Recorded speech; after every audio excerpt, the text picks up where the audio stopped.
Muito bem, iniciando oficialmente o episódio número 76 do nosso Raio-X da Questão, que é uma série de lives e aulas que eu faço sempre de segunda a quinta-feira, aproximadamente às 21h05, em que eu destaco um determinado ponto do direito administrativo, a gente faz a análise de algumas questões e isso serve de gancho para analisarmos alguns aspectos teóricos, fazendo uma revisão e um aprofundamento. Tudo bem? Vamos já iniciar aqui testando a nossa caneta mágica.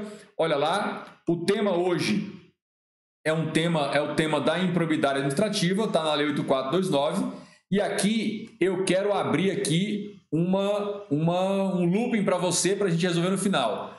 Vou te perguntar, você está sabendo da nova jurisprudência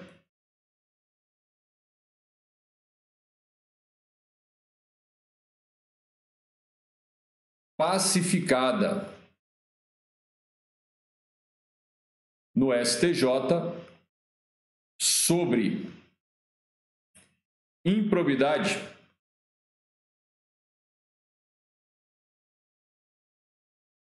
Tá sabendo? A gente vai contextualizar aqui toda essa parte de improbidade e aí ao final, prometo que ao final aqui dessa aula eu vou explicar para você. Mas eu só vou te dar um spoiler, um pequeno spoiler para você ficar com vontade de permanecer até o final dessa aula.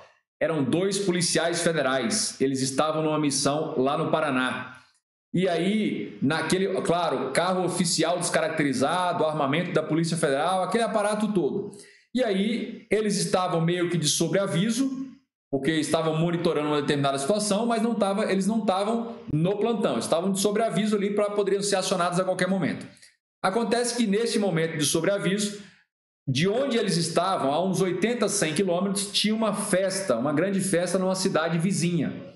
Eles pegaram a viatura descaracterizada da Polícia Federal, armamento da Polícia Federal já estavam com eles e se dirigiram a essa festa. Testemunhas do processo que chegou no STJ revelaram que eles tomaram todas. E eu acredito que eles realmente tomaram todas porque na volta, sem justificativas, sem que nem para quê, eles efetuaram vários disparos com armamento da Polícia Federal, com munição da Polícia Federal e o pior aconteceu. Um desses disparos atingiu uma casa de um morador e alvejou e matou uma criança. E aí, claro, isso acabou descambando numa improbidade. Só que essa improbidade acabou sendo um cenário fático para uma questão teórico-jurídica ser pacificada no STJ. E por que precisou ser pacificada na primeira sessão do STJ? Porque a primeira turma de direito público tinha um pensamento mais restritivo da extensão dos efeitos da condenação por improbidade. Acontece que a segunda turma tinha um pensamento mais progressista, mais extensivo dos efeitos da condenação por improbidade. E aí, isso acabou sendo levado para a primeira sessão, que é o órgão que unifica ministros da primeira turma com a segunda turma. Então, primeira turma, 5 ministros, segunda turma, 5 ministros, vai para a sessão, 10 ministros. E aí lá foi decidido. E é essa divergência, inclusive nessa semana, deu lá uma entrevista para a TV Justiça. Quem viu, quem acompanhou pode testemunhar. Depois eu vou postar aqui nas redes sociais, tratando desse tema. Como é uma pacificação em nível de sessão do STJ, isso vai aparecer em concurso o quanto antes, porque é uma coisa realmente impactante para fins de improbidade. Mas isso eu vou detalhar um pouco mais, só fiquem com a história na cabeça. 2 policiais, viatura descaracterizada da Polícia Federal, armamento, foram para uma festa na cidade vizinha, lá no estado do Paraná, tomaram todas, na volta, resolveram dar tiros a esmo, e um desses tiros acertou a casa de um morador, alvejou uma criança e a criança foi a óbito. E aí isso, além da ação criminal, teve a improbidade, e foi nesse cenário que a gente vai tratar ao final aqui dessa aula. Mas por agora, a gente vai abordar as questões, começar pelas questões como de costume. Muito bom. Beleza. Vamos lá? Primeira questão, o enunciado diz: considerando o entendimento do STJ acerca da improbidade administrativa, julgue o item subsequente. Professor, por que o senhor está dando tanta ênfase nessa nova jurisprudência do STJ? Porque se tem um tema em que a banca Sebrasp e outras bancas exigem do candidato o conhecimento de jurisprudência, este tema é improbidade. E está aí a questão que não me deixa mentir. E aí, o item diz: o ato de improbidade administrativa, violador do princípio da moralidade, não requer a demonstração específica de dano ao erário ou enriquecimento ilícito, exigindo-se apenas a demonstração do dolo genérico. Certo, errado ou oxe? Certo. Olha, aqui a gente está falando da improbidade. A gente vai detalhar o que é isso aí. Improbidade, violadora do princípio da moralidade, não requer a demonstração específica de dano ao erário ou enriquecimento ilícito. Este é um detalhe que você deve consolidar na sua memória o quanto antes. A condenação por improbidade independe da ocorrência de dano ao erário, aos cofres públicos, ou de enriquecimento ilícito. Em outras palavras, o agente público pode ser condenado pelo cometimento de ato de improbidade, mesmo que suas condutas não tenham tido nenhum impacto financeiro, nem do ponto de vista do enriquecimento, nem do ponto de vista da lesão ao erário. Este exemplo que eu narrei, que foi o caso julgado essa semana no STJ, não houve dinheiro envolvido, ou o maior impacto não foi o dinheiro. Teve lá o uso da viatura e tal, mas esse não foi o maior impacto. O maior impacto foi a violação aos princípios que acabou resultando numa tragédia, morte de uma criança. A gente vai ver isso com calma. E aí é o seguinte, quando for ato de improbidade por mero atentado contra princípios, exige o tal do dolo genérico? Isso aqui a gente vai resumir a jurisprudência, mais uma, né? Além da que eu vou falar que eu prometi, mais uma jurisprudência do STJ sobre essa questão do dolo, da culpa. STF não, STJ. STJ. Tá aí. Mas esta questão, ela já nos propõe o seguinte: quais são as espécies? Quais são as espécies de atos? Quais são as espécies? Vamos corrigir aqui o nosso erro. Aqui. Quais são as espécies de atos de improbidade? De atos de improbidade. Eu já vou te adiantar. São 4. A, B, C e D. E aí eu já quero que você depois leia. Que você leia o texto da lei. Nós estamos falando do artigo 9º, do artigo 10, do artigo 10A e do artigo 11. Ambos da lei 8429/92. Então, tudo isso, tema importante para você estudar em matéria de improbidade. Bacana. Vamos prosseguir. Questão número 2. Questão número 2. Olha lá. Olha o que diz.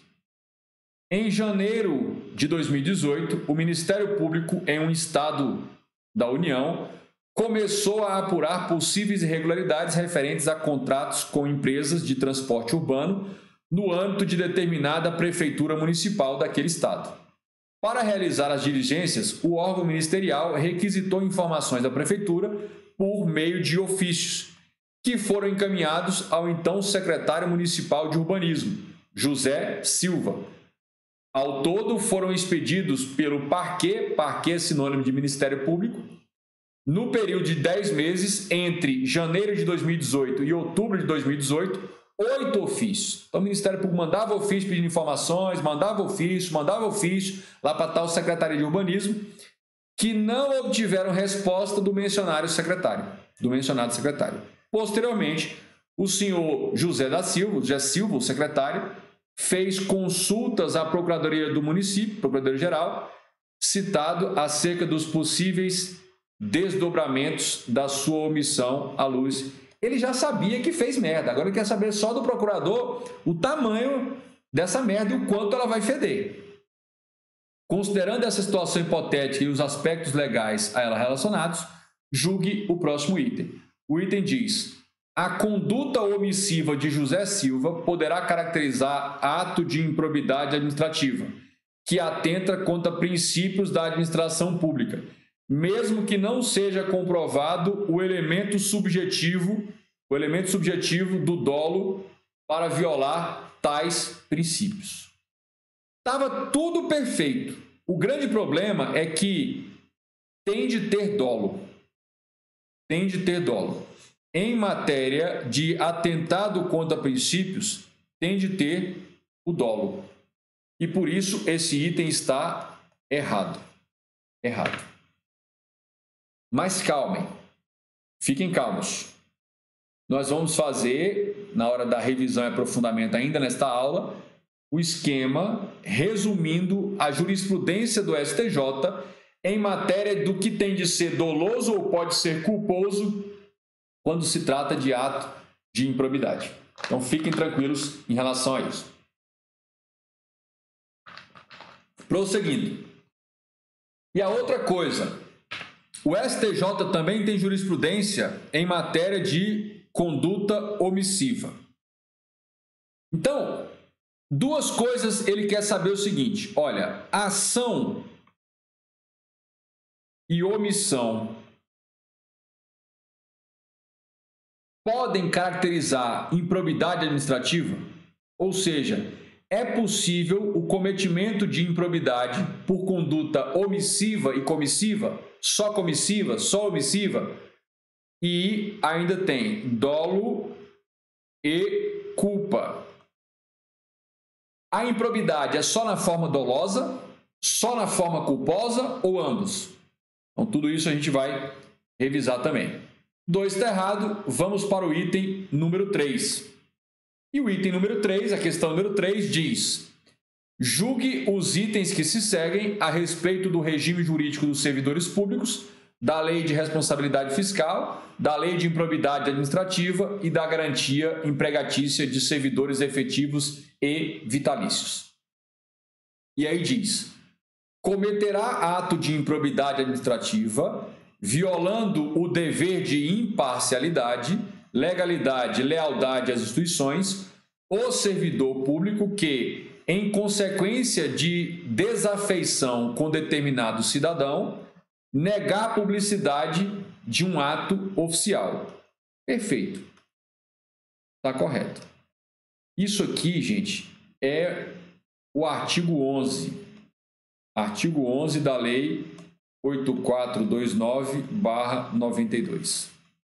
Artigo 11 da Lei 8429/92. O que a gente precisa saber é o seguinte: uma das espécies de ato de improbidade são aqueles que apenas atentam ou violam princípios. Basicamente, os princípios da imparcialidade, os princípios da legalidade, da lealdade e todos os demais correlacionados.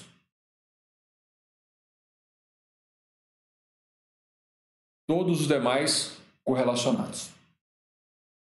Coloca uma coisa na cabeça, porque em matéria de atentado contra princípios no âmbito da improbidade, esta violação é a que mais cai. Qual é? Deixar de dar publicidade a ato oficial que a lei exige a publicidade, deixar de dar publicidade já é ato de improbidade que atenta contra princípios, que viola princípios.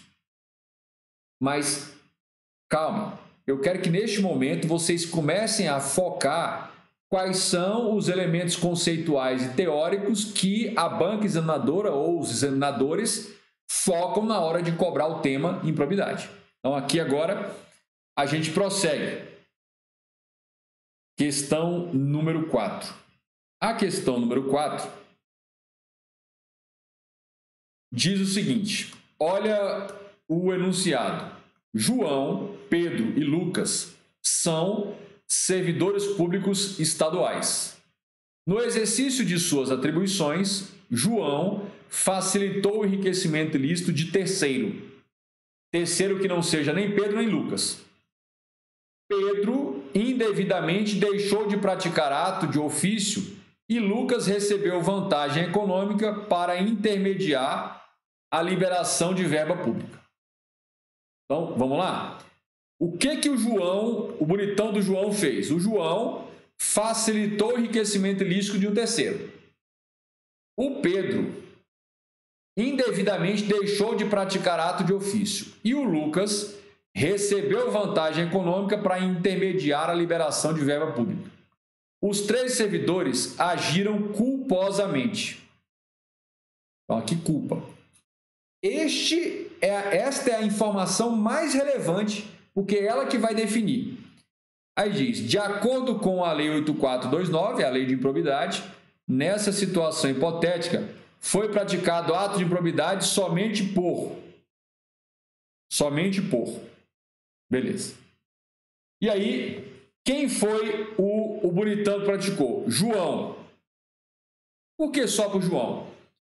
João facilitou o enriquecimento ilícito de terceira pessoa. Isso pode ser de forma culposa? Pode. Beleza. Pedro indevidamente deixou de praticar ato de ofício. Deixar de praticar ato de ofício será atentado contra princípio se for na forma culposa, se for na forma dolosa. Aqui culposa, então Pedro está fora. E Lucas recebeu vantagem econômica para intermediar a liberação de verba pública. E aí foi na forma culposa. Então, ele recebeu vantagem econômica para. Olha só. Esta questão aqui, ela deu o gabarito preliminar como B. Mas esse gabarito foi alterado depois. Por quê? Porque, na verdade, quem cometeu o ato de improbidade? O João, que foi esse primeiro, e o Lucas. Então, na verdade, depois mudou para isso aqui. Inclusive, em alguns sites de questões, você vai encontrar como se fosse letra B, mas é a letra C. Eu vou resumir depois num esqueminha para vocês, mas só o ato de improbidade do tipo atentado contra princípios que não admite a forma culposa. Bacana? Deixa a forma culposa. Os outros facilitou o enriquecimento ilícito. João pode cometer na forma culposa? Então, esse é o problema da questão. Então, esta questão aqui, ela demanda jurisprudência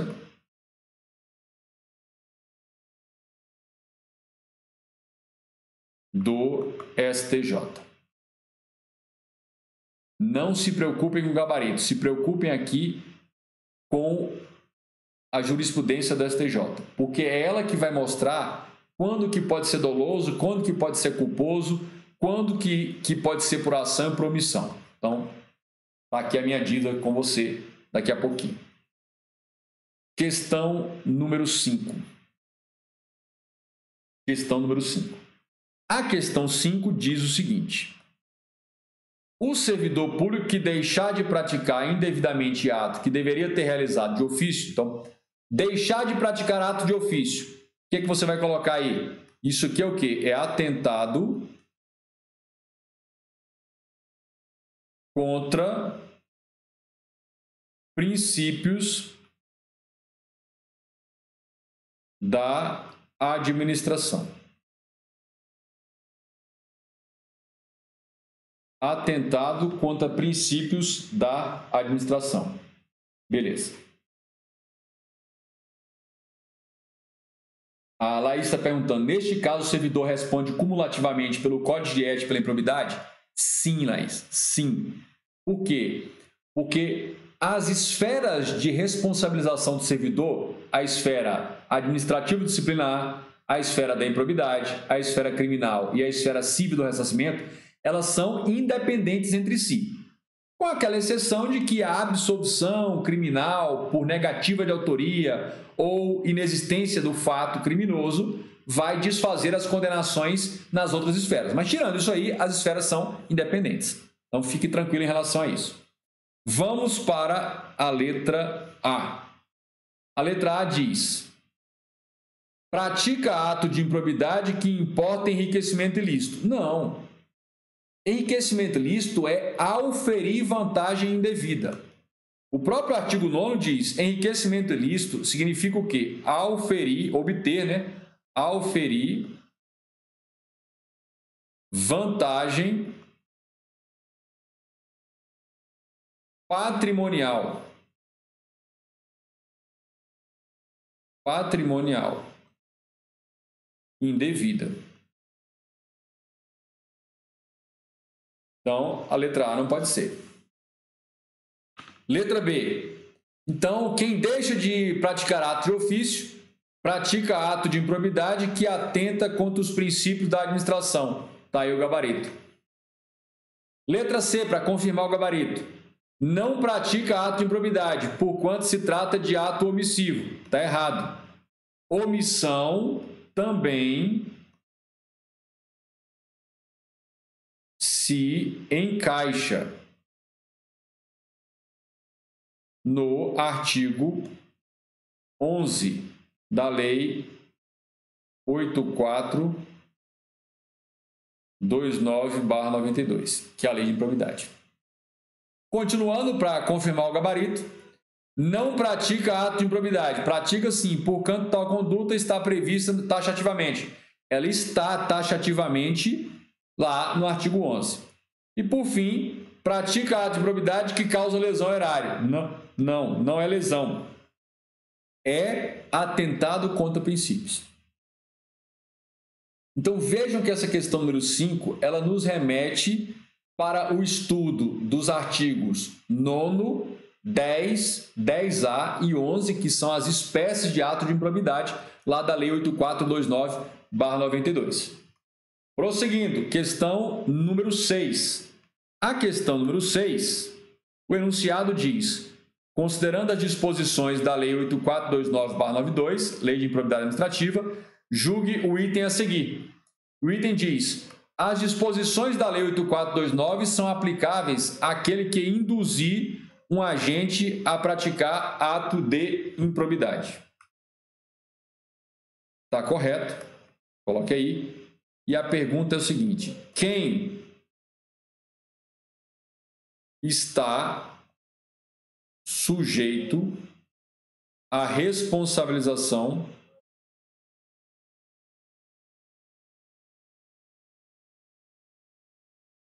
por improbidade?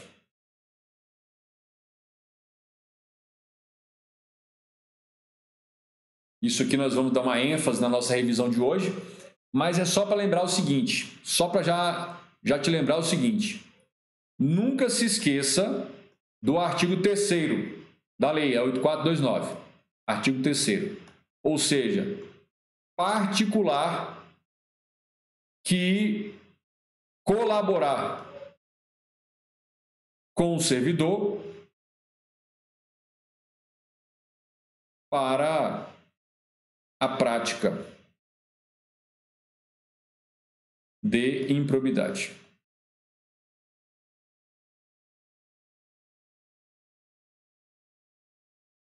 Além dos agentes públicos, agentes políticos, agentes administrativos, agentes temporários, os particulares também podem cometer ato de improbidade.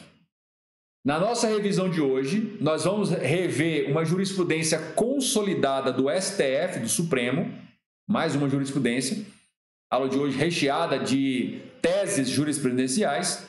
Então, nessa jurisprudência do STF, só o presidente da República é o único que não pode cometer atos de improbidade no exercício da sua função de presidente. A gente vai ver isso também, essa tese consolidada pelo STF. Tese consolidada pelo STF. E aí a gente avança. Questão número 6. Agora vamos para a questão 7. A questão número 7, o enunciado diz: considerando as disposições da Lei 8429, a Lei de Improbidade, julgue o item a seguir. E aí o item diz: o sucessor daquele que enriquecer ilicitamente estará sujeito às cominações, às punições da Lei de Improbidade, até o limite do valor da herança. Isso está no artigo 8º da lei. Está correto. Trocar a cor aqui, está correto. Está no artigo 8º da nossa Lei de Improbidade. Artigo 8º. Aqui é o seguinte, olha. Aqui é o seguinte. Aqui é o agente público. É o agente público. Esse agente público, ele tinha 3 herdeiros. 3 herdeiros. O F1, filho 1, o F2, mas credo, o F2 ficou no lado errado. Vamos conduzi-los coercitivamente ao local adequado. Sai daí, rapaz. F1, aí vamos para o F2. F2 e o F3, filho 3. Aí. Este cara morreu, faleceu, bateu as botas, encontrou Jesus. Não sei se encontrou Jesus, o cara cometeu ato de improbidade, vá lá, hein? Não sei, não vou julgar, mas tá perigando, hein? Um advogado bom. Beleza. Ele morreu, esse camarada recebeu 100k de herança, 100 mil. Este aqui, 100k de herança. E esse aqui, 100k de herança. Bacana. Só que o prejuízo que esse camarada cometeu foi um prejuízo de 600k. Bem mais alto do que o valor da herança transferida. Beleza. Aí suponhamos que cada um desses camaradas tinha. Então, esse 100k é a herança. 100k aqui, a herança. H de herança. Mas ele tinha lá no patrimônio dele, esse camarada aqui tinha mais 50 no próprio patrimônio dele. Esse outro aqui era melhorzinho de vida, tinha mais 80. Esse outro aqui tinha mais 200, era o bonitão da família. Aqui. Ao final da ação de improbidade, quando condenar o de cujus, o morto, o falecido, pelo cometimento de ato de improbidade e determinar o ressarcimento corrigido de 600 mil, só vai poder cobrar 100 aqui, 100 aqui e 100 aqui. Este restante, que é o patrimônio pessoal, fica intacto. As consequências patrimoniais da condenação por cometimento de ato de improbidade não vai atingir os herdeiros, os sucessores, além do limite do valor da herança transferida. Que é uma cláusula que também está lá no artigo 5º da Constituição, mas aqui só para reforçar, para ficar bem claro aí para você. Fiquem atentos a isso aí. Agora, tomem cuidado, por quê? Porque no artigo 12 da lei, lá no artigo 12, nós temos como penalidades perda do cargo ou função. Perda de cargo ou função não vai atingir herdeiros, sucessores. Tem suspensão dos direitos políticos, não vai atingir os sucessores. Então, a perda do cargo ou função e a suspensão de direitos políticos são penalidades personalíssimas. Só podem ser infligidas na pessoa de quem cometeu a improbidade. Herdeiros, não. Então, perda da função, cargo, não. Suspensão de direitos políticos, não. Agora, multa civil, sim. Decretação de ressarcimento aos cofres públicos, sim.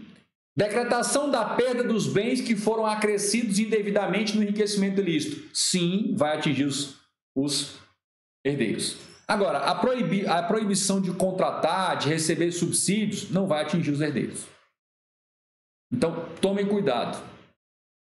As únicas sanções punitivas previstas no artigo 12 que podem atingir os herdeiros até o limite do valor da herança são ressarcimento, perda de bens acrescidos indevidamente na forma de enriquecimento ilícito, multa civil e só. Perda de cargo ou função, suspensão dos direitos políticos, proibição de contratar com o poder público ou receber subvenções e subsídios fiscais e creditícios, isso não vai atingir a pessoa dos sucessores, dos herdeiros. Muito bom. Então, esta questão número 7, vamos colocar aí o gabarito só para ficar bem claro, é uma questão correta, tá aí, ó, correta, Czinho aqui de correta. A gente avança. Questão número 8. Questão número 8. Considerando as disposições da Lei 8429, julgue o item a seguir. E o item diz: a ocorrência de prejuízo ao erário é condição indispensável para a configuração de qualquer ato de improbidade. Isso está errado. Isso está errado. Olha, condenação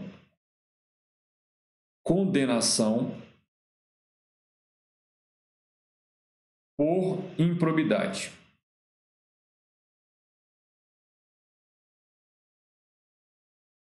Condenação por improbidade.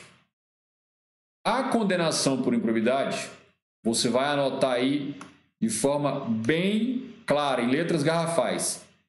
Independe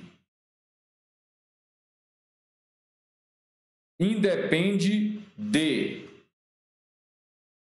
2 pontos. Letra A, efetiva ocorrência de dano ou enriquecimento.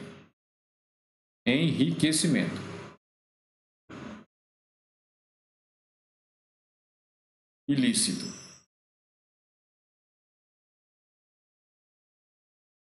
E letra B, independe da aprovação ou rejeição das contas públicas. Mesmo que o Tribunal de Contas competente aprove as contas de gestão relativa às quais também está tramitando a ação de improbidade, mesmo que as contas sejam aprovadas pelo Tribunal de Contas ou pelo órgão de controle interno, ainda assim ele pode ser condenado por improbidade porque as instâncias de controle e fiscalização são autônomas e distintas entre si. Então vejam, por quê? Porque nessa hipótese da letra A, ele pode ser condenado por mero atentado contra princípios, é o artigo 11 da Lei 8429. Que isso fique bem claro aí na sua cabeça. E a gente vai para a questão número 9. A questão 9 diz: considerando as disposições da Lei 8429, julgue o item a seguir. Lealdade à instituição é um valor que a lei de improbidade administrativa busca resguardar. Está perfeito. Inclusive, nessa jurisprudência desta semana do STJ que eu prometi trazer aqui para vocês, está literalmente dito lá no voto vencedor, que foi um voto divergente, na verdade. A decisão não foi unânime, mas foi quase unânime, né? Assim. E só tiveram, dos 10 ministros, só houve 2 votos contrários à posição que foi firmada. Deixa bem claro que foram violados os deveres de honestidade e lealdade à instituição. A instituição Polícia Federal ela deve proteger a vida. Assim, ela é a ação policial sempre na defesa da ordem pública da defesa da vida também. Em último caso, da vida. E a conduta dos agentes foi no sentido contrário, ou seja, uma inconsequência, uma irresponsabilidade, uma loucura de sair dando tiro a esmo lá com equipamentos da Polícia Federal e acabou matando uma criança. Vai ver esse caso aí. Beleza. Quero que vocês coloquem no comentário aí, hashtag estou curioso. Quem é que está curioso aí para saber essa jurisprudência? Pedrada essa jurisprudência, paulada, hein? Foi porrada seca. Não tem mais café com leite para quem comete improbidade. O cerco está se fechando, as interpretações estão arrochando, botando no 12. Tenha um procedimento e comportamento ao exercer o cargo público, senão vai ficar ruim.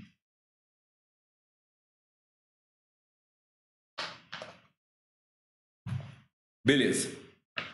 Questão número 10, a nossa última de hoje, aí a gente entra para a revisão. Olha, considerando as disposições da Lei 8429, julgo o item a seguir, o item diz: a transitoriedade do exercício da função impossibilita a aplicação das regras relacionadas à improbidade administrativa. Por Deus do céu, eu selecionei essa questão, já anda nos meus materiais de revisão, a questão recente. Isso aqui está errado. Porque essa questão, gente, ela casa com uma luva perfeitamente na jurisprudência que eu vou trazer para vocês ao final dessa aula hoje. A jurisprudência que foi firmada esta semana, agora. Antes de ontem, lá no STJ. Ontem, antes de ontem. Agora eu já não sei, acho que foi ontem até, antes de ontem, na verdade, terça-feira. Olha o seguinte, presta bem atenção. Aqui estava o cargo A. Vamos supor que aqui você era técnico judiciário de um tribunal. E você foi aprovado e tomou posse para o cargo de procurador do DF. Você saiu dos seus 8Ks, 8 mil, e foi para 30K. Acontece, e aí é o contexto dessa questão e da nossa jurisprudência, acontece o seguinte, que você, o bonitão, quando ainda exercia o cargo A, cometeu uma improbidade. E começou a rolar o processo. Antes que o processo terminasse, antes que ocorresse o trânsito em julgado, você foi nomeado para cá, ó. E quando você já estava aqui, bonitão, bonitona, veio o trânsito em julgado da sentença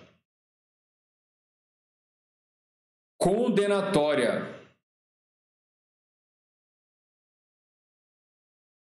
por improbidade.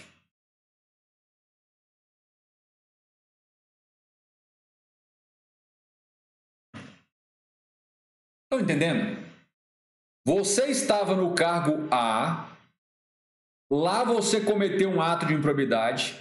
Antes que se chegasse ao trânsito em julgado, você foi nomeado para um outro cargo. E já estando neste novo cargo, neste outro cargo, independentemente da esfera de governo, vem a condenação com trânsito em julgado por improbidade. E essa condenação, ela decreta a perda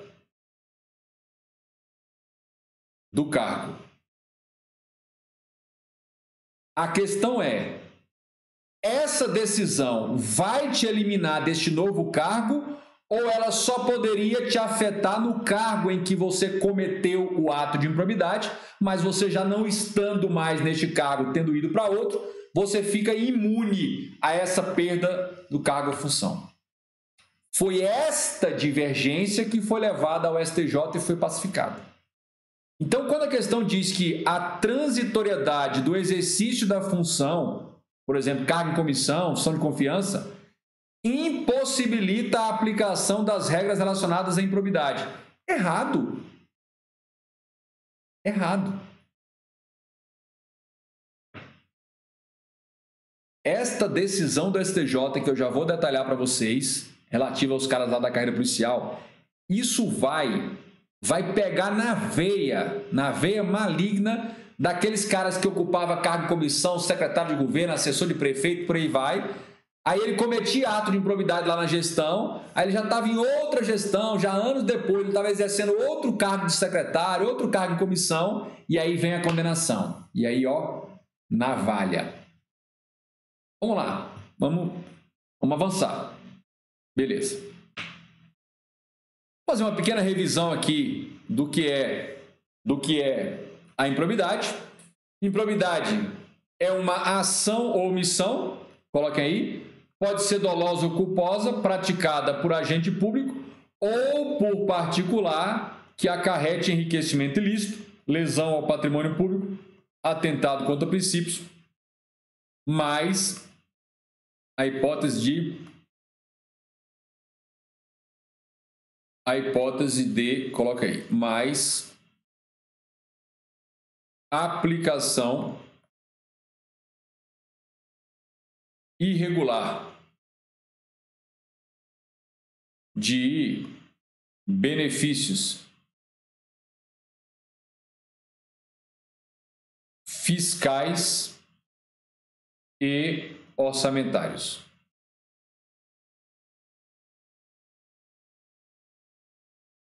Tá aí. Nada mais é do que a síntese conceitual do que traz o artigo 1º da Lei 8429/92. Os atos de improbidade praticados por qualquer agente público, servidor ou não, vejam que quem não é servidor de nenhum tipo também pode cometer ato de improbidade, a gente vai ver isso, contra a administração direta ou indireta, fundacional de qualquer dos poderes da União, dos estados, do Distrito Federal, dos municípios, de território, de empresa pública incorporada ao patrimônio público ou de entidade para cuja criação ou custeio o erário haja concorrido ou concorra com mais de 50% do patrimônio ou receita anual, serão punidos na forma dessa lei. Ou seja, o ato de improbidade foi praticado contra quem? Então, primeiro foi praticado por agente ou não agente, mas contra a União, Estado, DF, município, suas autarquias, fundações, empresas particulares que forem incorporadas pelo patrimônio público, cometeu ato de improbidade contra esses, vai sofrer as consequências. E aí a gente vai para o âmbito de aplicação. E onde se aplica? Só na área federal? Também se aplica a municípios? E aí vai. Cuida-se de uma lei nacional, ou seja, é uma lei que foi editada no Congresso Nacional, mas ela vale na União, nos estados, no DF e no município. Com a aplicação à administração direta e indireta dos 3 poderes da União, do Estado, DF e município, incluindo entidades controladas subsidiárias e também, quem é que entra aí? Sabe aqueles gestores de entidades privadas sem fins lucrativos que recebem recursos públicos? Então, funcionários e agentes e gestores de entidades privadas sem fins lucrativos que recebem algum tipo de recurso público. Olha, as entidades privadas para as quais o Estado colaborou, concorreu ou ainda concorre com até 50% do capital de formação ou dos gastos. Neste caso, a responsabilização pelo ressarcimento dos danos decorrentes da improbidade será até o limite da participação percentual. Mas vejam que aqueles que estão na gestão, na administração, na gerência, no comando dessas entidades, podem cometer ato de improbidade. E além disso também, entidades privadas para as quais o Estado concorreu ou concorre com mais de 50%, ou seja, Quando ele concorre com mais de 50% ou quando ele concorre com menos, em ambos os casos, se o Estado está colaborando com aquela entidade privada sem fins lucrativos, vai ter improbidade lá na gestão delas. Com mais de 50% do capital de formação das despesas ou custos. Neste caso, a responsabilização pelos danos decorrentes de improbidade será no valor integral. Então, sempre revisem esse ponto. É assim, olha, se os gestores de uma entidade, de uma ONG, deram um prejuízo de 100 mil lá, e a participação do Estado é de 35%, ou seja, menos que 50%, se a participação do Estado para custeio, para despesa é de 35%, a condenação ao ressarcimento vai ser dos 100 mil de ressarcimento, 35%, 35 mil vai para os cofres públicos, que colaboram com a entidade, e os outros 65% vai para os cofres, desculpa, da própria entidade. Vai para os cofres da própria entidade. Beleza. Lá vai. Prosseguindo. E aqui é o parágrafo único do artigo 1º. Isso que a gente viu aí. Estão também sujeitas às penalidades desta lei, a lei de improbidade, os atos de improbidade praticados contra o patrimônio de entidades que recebam subvenção, benefício, incentivo fiscal ou creditício de órgão público, bem como daquelas para cuja criação ou custeio o erário haja concorrido ou concorra com menos de 50% do patrimônio. Ou seja, se o ato de improbidade foi praticado contra o patrimônio de entidades privadas que recebem subvenção, benefício, incentivo, colaboração do poder público, vai aplicar a improbidade para esses gestores também. E aí a gente percebe que mesmo eles não sendo servidores públicos, agentes públicos, eles estão sujeitos ao cometimento de ato de improbidade. Olha só, quem está sujeito à responsabilização por ato de improbidade? Agentes públicos de todos os tipos. Agentes políticos, agentes administrativos, empregados públicos, particulares em colaboração com o poder público, agentes honoríficos. Só não vai entrar aqui o presidente da República, a gente já vai ver. Então, os agentes públicos e determinados particulares. E aí, particulares de que tipo? Vamos colocar aí. Particulares, determinados particulares, coloquem aí, que colaboraram, né? Que concorreram, colaboraram com agente público. Concorreram com agente público. Aí. E aí diz, reputa-se agente público.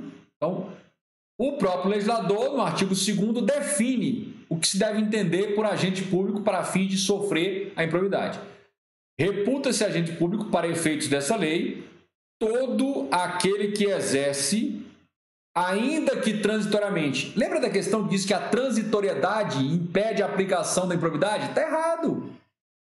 Lembra da questão 10, que diz que a transitoriedade é um fator que impede aplicar a improbidade? Está errado. Ainda que transitoriamente ou sem remuneração. Jurado em tribunal do júri pode cometer improbidade. Aquele que exerce por meio de eleição, nomeação, designação, contratação ou qualquer outra forma de investidura ou vínculo. Exerce mandato, cargo, emprego, função nas entidades mencionadas no artigo anterior. Prosseguindo. E aí, o artigo 3º é bem claro. As disposições dessa lei são aplicáveis no que couber àquele que, mesmo não sendo agente público, induza ou concorra, colabore para a prática do ato de improbidade ou dele se beneficie de qualquer forma. Então, quem induz o agente a cometer um ato de improbidade? Quem, em vez de induzir, colabora, ajuda o agente a cometer o ato de improbidade. ou quem nem induz, nem colabora, nem concorre, mas recebe os benefícios da improbidade. É o laranja, é aquele parente em nome de quem se bota o fruto pecuniário da improbidade, bota no nome dele. Então, ambos vão responder. Deixa eu colocar uma coisa aqui. Coloca aí em letras garrafais. STJ. STJ. Não admite ação de improbidade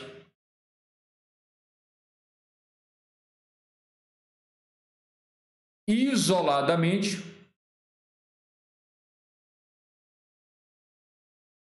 contra o particular. O que é isso? STJ já consolidou jurisprudência no seguinte sentido: se o particular induziu, concorreu ou se beneficiou da improbidade de um servidor, ao ajuizar a ação de improbidade, ela tem de ser ou só contra o agente, ou contra o agente e o particular que induziu, concorreu ou se beneficiou. O que o STJ está dizendo é que não se admite o ajuizamento da ação de improbidade exclusivamente contra o particular, deixando o agente público de fora. Isso não tem como. Jurisprudência do STJ. Ele não quer aceitar você punir o particular e deixar o servidor, porque o servidor é aquele que tem o dever moral, ético, funcional de observar a probidade. É cláusula constitucional. Então, que fique bem claro.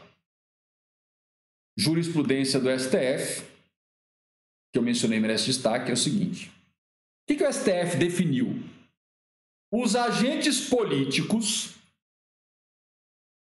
com exceção do presidente da República, todo e qualquer tipo de agente político, tira o presidente da República, senador, deputado estadual, deputado distrital, vereador, prefeito, vice, todo agente político encontra-se sujeito a duplo regime sancionatório punitivo.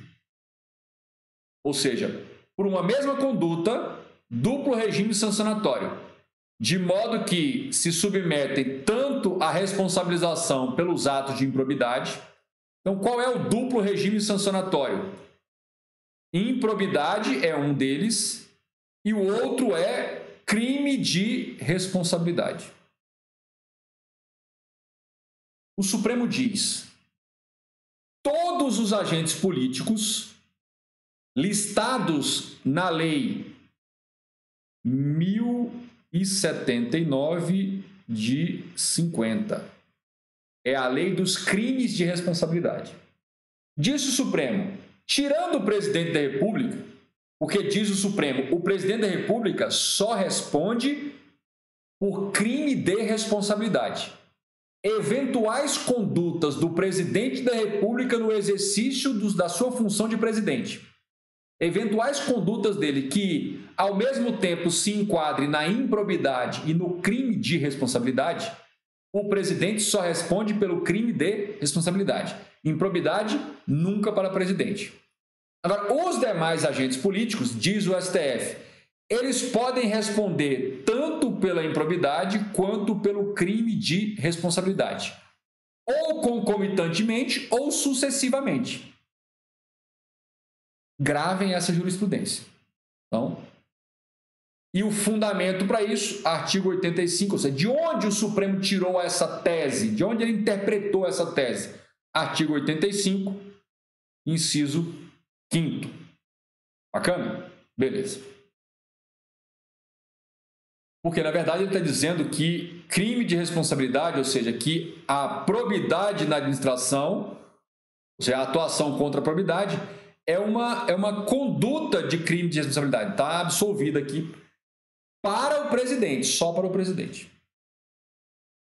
Beleza. Continuando aí nessa mesma pegada, olha só. Não tem aquele negócio de foro especial para prerrogativo de função? Anota uma coisa. Improbidade não é crime. conduta ímproba não é necessariamente crime. O que pode acontecer é uma única conduta enquadrar-se como improbidade e também estar tipificada como crime. E aí vão responder nas duas esferas. Então, a ação civil de improbidade é uma ação de natureza não criminal. Isso está definido. E o foro por prerrogativa de função, entende o STF, ele é só criminal. Conclusão: se um senador for responder por uma ação de improbidade, essa ação de improbidade vai ser ajuizada lá no juiz federal de primeiro grau, não vai ser no Supremo. Em se tratando de crimes, direito penal, o senador tem foro por prerrogativa de função. Senador, deputado federal, lá no Supremo. Agora, se dessa conduta que além de crime é improbidade, a improbidade, diz o Supremo, ele vai responder lá no juiz de primeiro grau da Justiça Federal. Qual é o fundamento que o Supremo traz para dizer isso? O foro especial por prerrogativa de função submete-se ao regime de direito estrito, deve ser interpretado estritamente, já que representa exceção aos princípios estruturantes da igualdade e da república. Grava isso aqui, bota isso aqui no seu, memoriza. Porque as questões vão colocar esse fundamento. É esse o fundamento pelo qual o Supremo afasta o foro de prerrogativa de função lá da improbidade? Sim. E ele diz mais, o que o Supremo diz? Na verdade, não há lacuna constitucional. Não foi que o legislador constituinte quis deixar de colocar o foro por prerrogativa da improbidade. Mas houve uma legítima opção do legislador constituinte originário em não instituir foro privilegiado para o processo e julgamento de agentes políticos pela prática de atos de improbidade na esfera civil. Porque muitos defendiam que, na verdade, era uma falha do legislador constituinte originário. Ele se omitiu, deveria ter colocado isso. O Supremo diz, não. Isso aí é um silêncio eloquente, é um silêncio querendo dizer, você vai lá para o primeiro grau. Você não tem foro prerrogativo de função na improbidade. E aí, reforçando aquilo que eu disse, a ação de improbidade administrativa não tem natureza penal. Sua natureza é de ação cível. Grava isso porque aparece muito em prova. Grava isso aí, isso aparece muito em prova. Então, fiquem atentos a isso. Não vão embora, não durmam. Eu ainda vou revelar a novíssima, quentíssima jurisprudência do STJ em matéria de improbidade. Um outro ponto importante que eu queria destacar com você é o seguinte: ressarcimento ao erário, ressarcimento do dano. Ocorrendo lesão ao patrimônio público, está no caso de lesão, decorrente de ato de improbidade, o servidor e o terceiro serão condenados ao ressarcimento integral. Então, ressarcimento integral acontece quando? Quando o ato de improbidade for do tipo que causa lesão ao patrimônio público. Isso aí é o que você encontra no artigo 5º. Prosseguindo. Perda de bens. Olha que legal.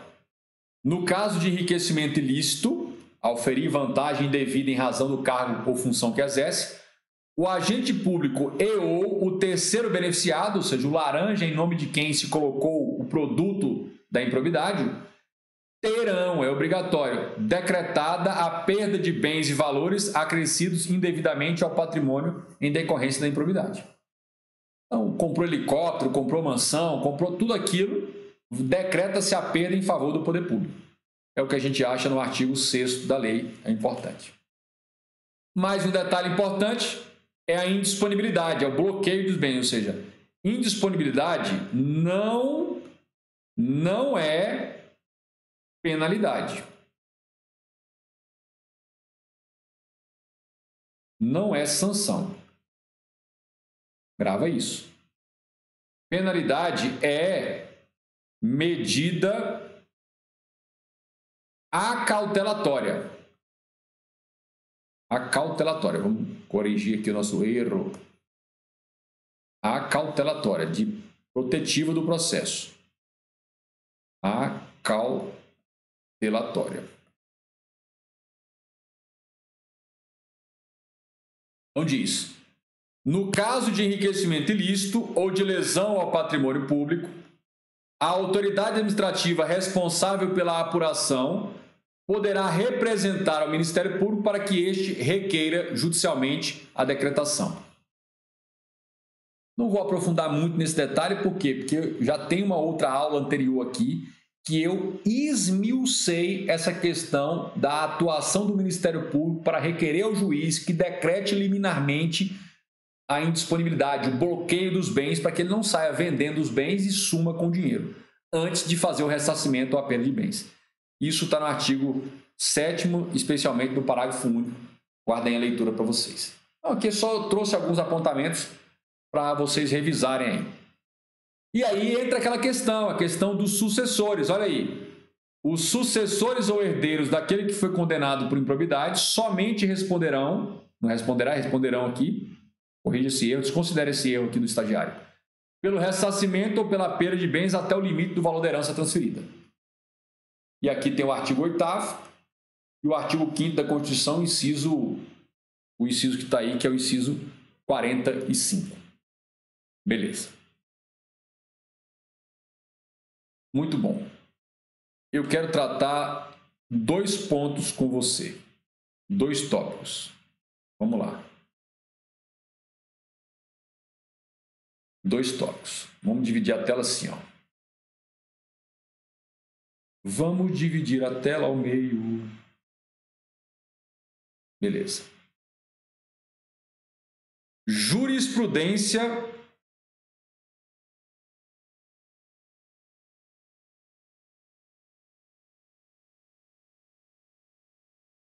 que não é a UNA, já falei outras aí. Que ainda não é aquela que eu prometi, é uma que eu preciso, está prometido também, mas não é o grande segredo, a novidade, não é a novidade, ela já é mais antiga. É assim, olha. Ó. 1, 2, 3, 4. Vamos colocar aqui. Vamos colocar aqui. O que o STJ... Isso aqui, o que? Essa jurisprudência, vamos colocar aí. Vamos colocar. Essa jurisprudência é a jurisprudência do STJ. Cai em prova? Despenca em prova. Beleza. Aqui você tem enriquecimento ilícito.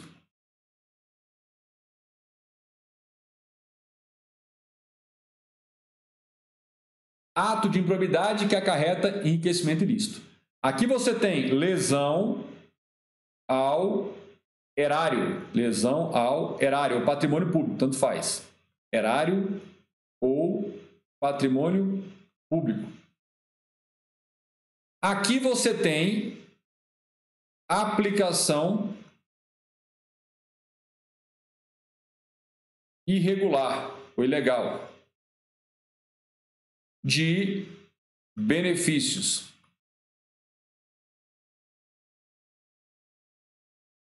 Está errado aqui, mas benefícios fiscais e orçamentários.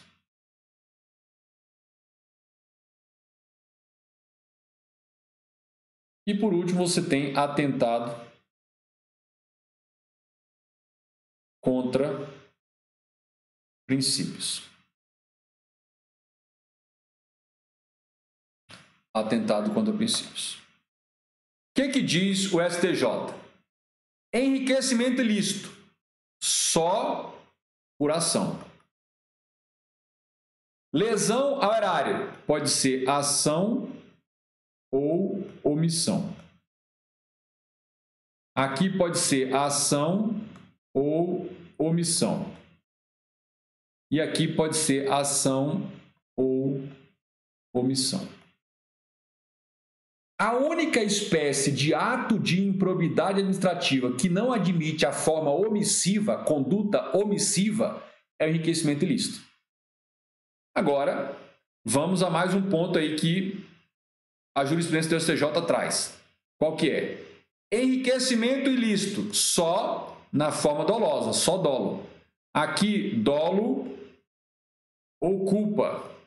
Aqui, dolo ou culpa. E aqui, dolo ainda que genérico. Dolo ainda que genérico. Beleza. E agora, que rufem os tambores. Que rufem os tambores. O que o STJ, primeira sessão, olha, primeira sessão, ou seja, não é um órgão xendenga, é quase o órgão máximo em matéria de direito público. A primeira sessão do STJ, que é a STJ, a reunião da primeira e da segunda turma, o que ele entendeu? Os caras que eu mencionei, eles estavam no cargo de policial federal.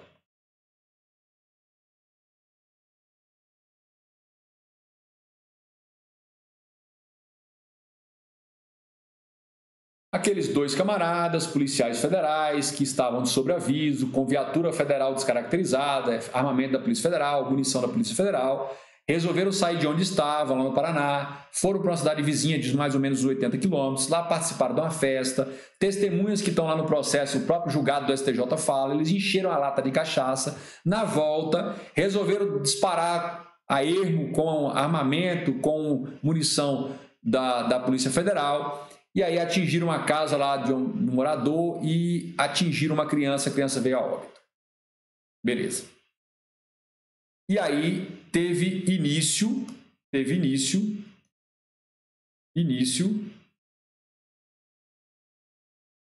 da ação de improbidade. Essa ação, até chegar no STJ, bota aí 10, 15 anos. Um dos dois, vendo que a coisa ia feder, ia dar merda, ele morreu de estudar e ele passou para o cargo de defensor público. Um cargo com remuneração bem mais elevada, cargo de carreira de Estado. E ele veio para defensor público. Deixou o cargo de agente da Polícia Federal. Achando que assim ele iria se safar da expulsão do serviço público. Porque até então a jurisprudência que ainda predominava era a jurisprudência no sentido de que ia atingir ou ia decretar a perda daquele cargo em que ele exercia quando cometeu o ato de improbidade. Na última terça-feira, o STJ, por maioria, mas uma maioria pesada, votaram vencidos só os ministros Gurgel de Faria e o ministro Napoleão, o ministro Francisco Falcão, Herman Benjamin, outros, vários, entenderam que ao condenar por improbidade com a decretação da perda do cargo ou função, é um reconhecimento de que ele não presta para o serviço. Onde quer que esteja, está lá bem claro, seja qual for o cargo em que ele estiver no momento do trânsito em julgado da sentença, ele vai ser bolotado para fora. Alguns que votaram contra, né, os votos vencidos, chegaram a falar de pena de banimento, que isso não podia fazer, seria banimento. E ele é uma espécie de banimento do serviço público.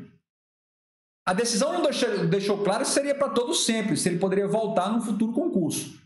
Mas o fato é que, seja qual for o outro cargo de qualquer esfera que ele esteja exercendo naquele momento, a decisão transitada e julgada condenatória que decreta a perda da função pública vai tirá-lo desse novo cargo.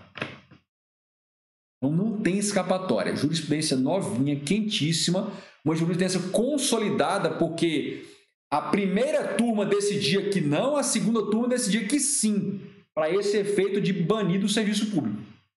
E aí, quando reuniu as duas turmas lá na primeira sessão, ou seja, os 10 ministros que tratam desse assunto, a matéria de direito público, eles decidiram por uma maioria consolidada, né? Só tiveram só 2 votos contra, o resto foram a favor. Então, essa jurisprudência vai começar a aparecer muito em prova. O nó está arrochando. Quem acha que o Brasil não vem mudando, vem mudando. Vem mudando, é uma guinada no sentido de apertar o nó. Então, vejam isso. A Fabíola está perguntando, e se o condenado não ocupa cargo nenhum quando a sentença transitada em julgado e passa em concurso público depois? Acha que darão um jeito de reprovar esse candidato com base em algum fundamento? Fabíola, é o seguinte, se é cargo que tem análise de vida pregressa, idoneidade, se é esse, ele está fora, porque a sentença está transitada em julgado, então a jurisprudência é pacífica nesse sentido também. Ele vai ser eliminado do certame. Agora, e se for um cargo, por exemplo, de analista, que além desse tribunal, que não tem a vida pregressa? Bom, a inclinação, se você pegar o julgado, a inclinação é para banir mesmo, lá no STJ. Mas eu creio que lá no Supremo ele não vai dar esse efeito de banimento. Eu acho assim, o Supremo vai aceitar que o cargo que ele estiver ocupando no momento, ele vaza. Mas o Supremo não vai admitir o caráter perpétuo da punição para que ele não possa voltar. Agora, ele não poderá voltar se o concurso para o qual ele está tentando retornar, ou pelo qual ele está tentando retornar, tem investigação de vida pregressa, porque aí ele vai cair. Tudo bem? Então, essa é a leitura que eu faço lá.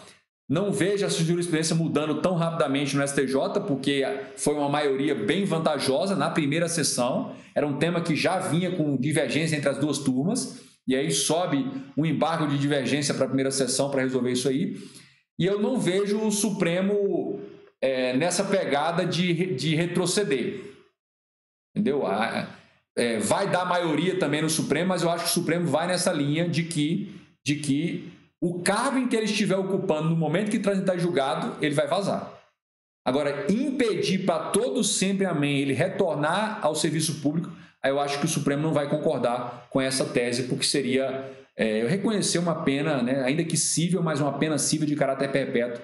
Eu acho que não vai nessa... Aí violaria direito fundamental, né, dessa impossibilidade de reabilitação. Beleza. Tranquilo? Mas o que está esse julgado não foi nem publicado, deve estar sendo publicado daqui para a semana que vem. Estava nas notícias lá, mas eu acabei tendo acesso lá porque me passaram para poder comentar. E que não é nada legal, é tudo normal, né? Mas vai ser publicado, vai estar disponível na base da jurisprudência para vocês lerem lá o julgado, né? Eu tive acesso, a gente tem acesso lá ao áudio, né? Da sessão, a gente vê lá também, e foi bem nesse sentido. Tranquilo? Bacana. Alguns ministros foram bem incisivos em falar que seria o resgate do banimento, que não se falava isso no Brasil, que seria uma forma de banimento e tal, mas eles ficaram vencidos. Bacana. Muito bem. Muito obrigado por vocês terem ficado aqui comigo forçadamente até o momento aqui dessa jurisprudência. Pegue essa jurisprudência e coloque no seu material de revisão. Qual é a tese da jurisprudência? Qual é? A tese é simples. No momento em que transita em julgado a sentença condenatória por improbidade, seja qual for o cargo que o condenado estiver exercendo, ele vai perder o cargo naquele momento. Ele vai perder. Ainda que anos depois, outro cargo, outro concurso, ele vai perder. Aqui era outro cargo, outro concurso, anos depois, e ele perdeu. Sem choro, sem vela. Muito obrigado mais uma vez pela participação. Quero lembrá-los que no próximo sábado, às 16 horas e 47 minutos, nós teremos mais um episódio, que é aquela aula que a gente vai que eu estou chamando lá, que é um meio de papo de concurseiro, que a gente vai tratar das técnicas de estudo combinadas, que a gente vai abordar algumas estratégias, que é mais ou menos abrir com vocês aí o nosso dia a dia, aquilo que já testei, já deu certo, deu errado, já vi alguns colegas fazendo. Não é o sentido de dizer, isso aqui vai funcionar para você. Você testar, mostrar como é que se executa, como é que se faz, entendeu? Mostrar benefícios, mostrar prejuízos de cada uma das técnicas. E aí, no próximo sábado, bota aí na sua agenda, às 16 horas e 47 minutos, a gente tem um encontro. E na próxima semana temos mais raio-x da questão.